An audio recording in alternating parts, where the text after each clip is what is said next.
Silly Mondays. Today we bring you a new edition called Silly Mondays. Today's episode, I'll be giving the news in Igbo. Note, it is not fake news. Apologies to my Igbo learners, but I will attach a subtitle to just give you a summary of the gist. Okay. Akuko uwa. Ndị ọma na-ege ntị. Onye unu na-anụ olu ya n'ehihie a bụ Oriakụ Ijeọma. Ọ bụ eziokwu na asị ka akpọba anyị Odoziakụ, mana chetakwa na ogbu opi na-ezi imi. Ya mere m ji na-azakwa Oriakụ. Ọ kụọla elekere 2 nke ehihie kpọmkwem.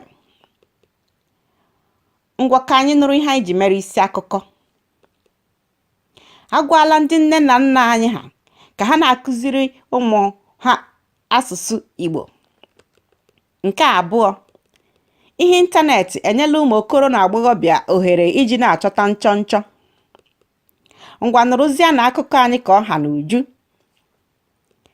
Agwala ndị nne na nna ka ha na-akụziri ụmụ ha asụsụ Igbo. Ka ọ ga-abụ ha gaa ahịa na Arịarịa Aba ma ọ bụ Ọgbete Enugu ka a hapụ ịgba ha apiriko.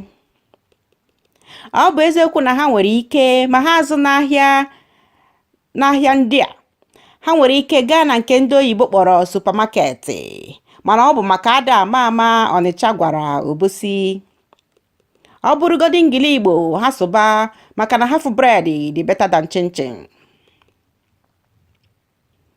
Nke 2, ihe ịntanetị bụ nke mere ọ dịka ụwa niile bụzi agbata obi. Enyela ụmụ okoro na agbọghọbịa ohere iji chọta okpogo. Site n'igosi ụlọ ọrụ dị iche iche nwere ohere nke a na-akpọ vakansi n'okwu oyibo.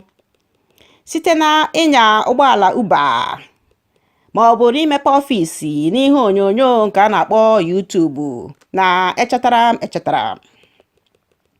Ya mere na ọ bụghịzi naanị aka aja na-ebute ọnụ mmanụ, mana aka pim sokwa ebute ọnụ mmanụ.